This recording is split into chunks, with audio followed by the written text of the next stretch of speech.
Hello everybody, Larry here, and I'm going to take it a little bit to the serious side with a epic ballad that I wrote.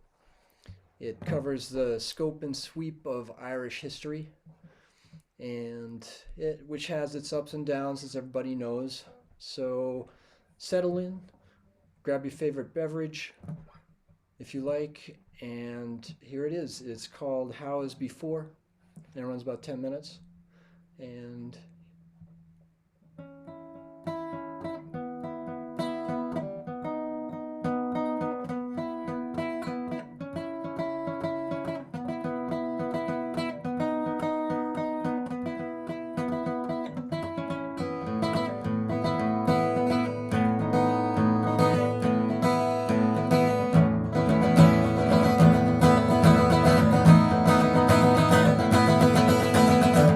Year 1, the fighting begun. Copper and tin and gold by the ton. Axes made, bronze and gold braid. From the mountains of Wicklow, a vigorous trade. Adventurous oars, off to fight wars. Romans beefed up their forts on the opposite shores. History was made amid Scotian raid, with the Britons imploring the Saxons for aid.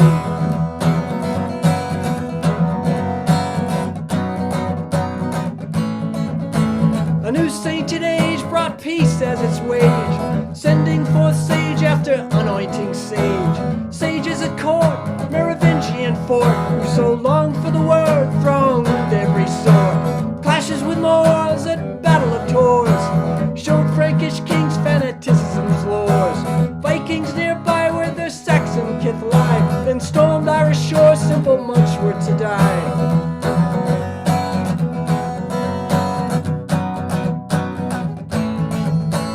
From Hebrides, Rowell ranged the high seas, laid siege to Parry, and brought France to her knees. Canute and his Danes seized England's reigns.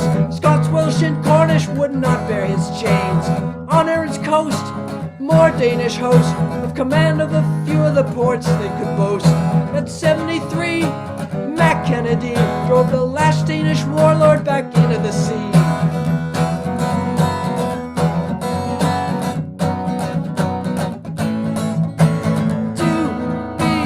Sure, some things are worth fighting for. How as before.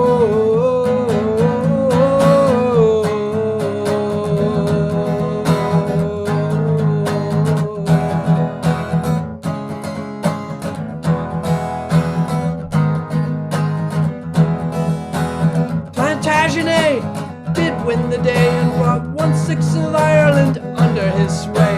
Angevin took with Norman Rook, each bishop replaced with a black-hearted crook. The worldly church left all in the lurch. Breakspear the Pope, Aaron he did besmirch. Larry friend on which to depend, Celtic Christianity came to an end.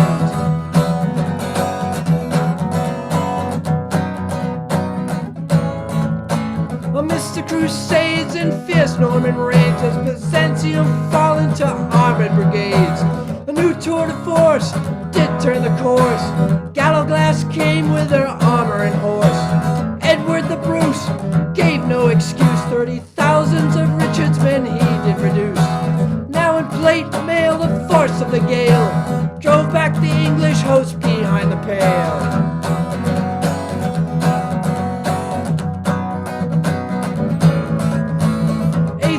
Tudor, butcher and looter, to those dear a grave menace, to the faith a refuter.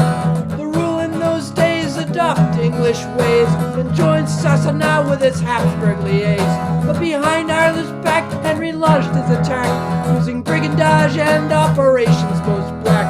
With legal charade, roaring cannonade, in the Tower of London, Ireland's earls were repaid.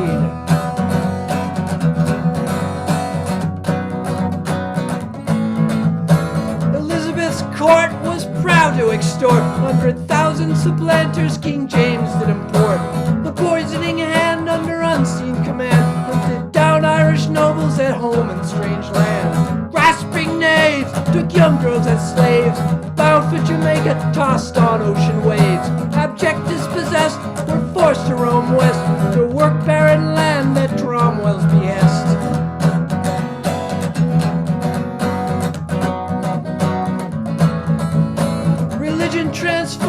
murderous swarm, and a ghastly extermination policy formed. Laws from the east read death to the priest. Woman and child rounded out the blood feast. Schools were outlawed, still priests trained abroad, with discourse on classics on well-concealed sod. The outlaw priest never wavered nor ceased to raise up the learning of those who had least.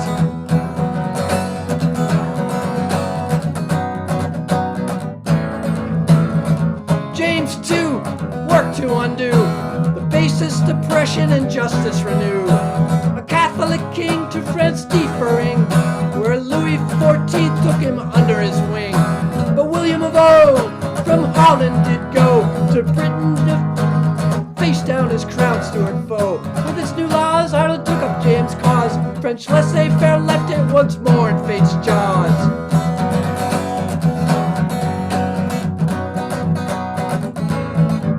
To rule by combined Europe did incline. Irish trade to the dust heap John Bull did consign. Blockade by sea, monopoly, signed off by Hanoverian dynasty. And on Scotland's height, for fighting James' fight, Gaeldom endured a similar plight.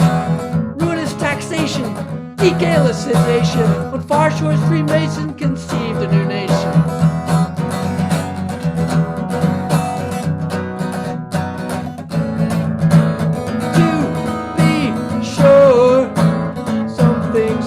Worth fighting for. Now as before, to be sure, some things are worth fighting for. Now as before.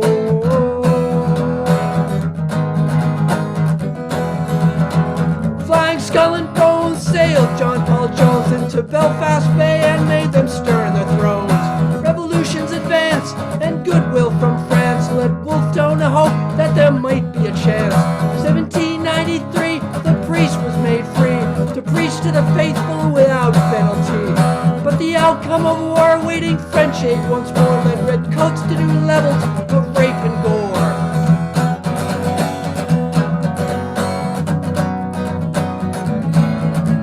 Cornwallis and Pitt at this time saw fit to buy off Ireland's parliament and be rid of it. Then 1821, suffrage was won and a voice in Westminster for Catholics begun. A dignity rare for a Catholic there. O'Connell elected as Dublin's Lord Mayor, and a growing dissent grew loud in its vent, clamoring to restore the lost parliament.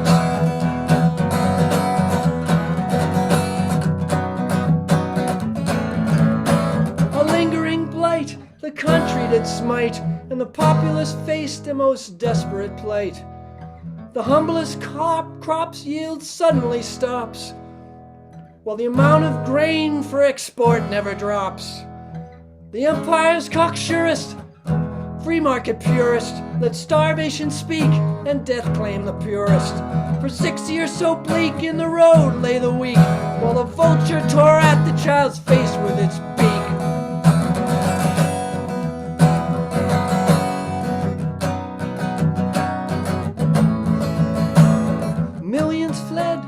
As the country bled, leaving their families behind half dead, with their phrasing sly to the wandering eye. Red Irish and dogs need not apply. Now expendable vet and railway sweat, who once gave Anglo-Saxons the alphabet. Here's something cheery, what you should query. From New York, the Fenians took over Fort Erie.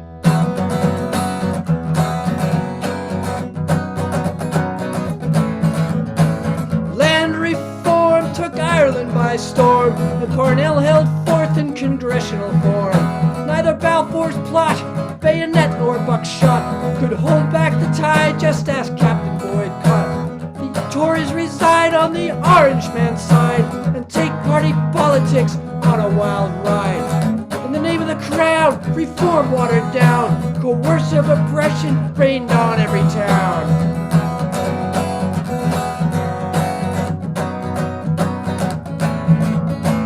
Home rule denied and partition applied. in guerrilla war like never before. British counter-subversion to even the score. A struggle so dire, 6 counties on fire. Bloody Sundays, police and civilians piled higher. Sinn Féin and Georgia peace did forge at the table with Churchill to end the long scourge.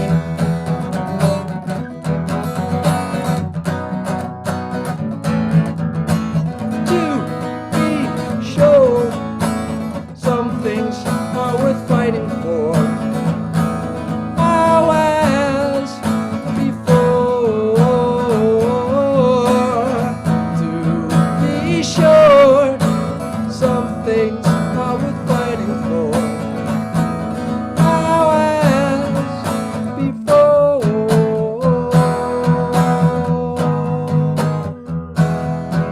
No longer forlorn with a brighter age born, upon which to smile in the dark past to scorn. Is Minnick of Rish, and Clive's delish, Gemini de leave gach dinner a flesh.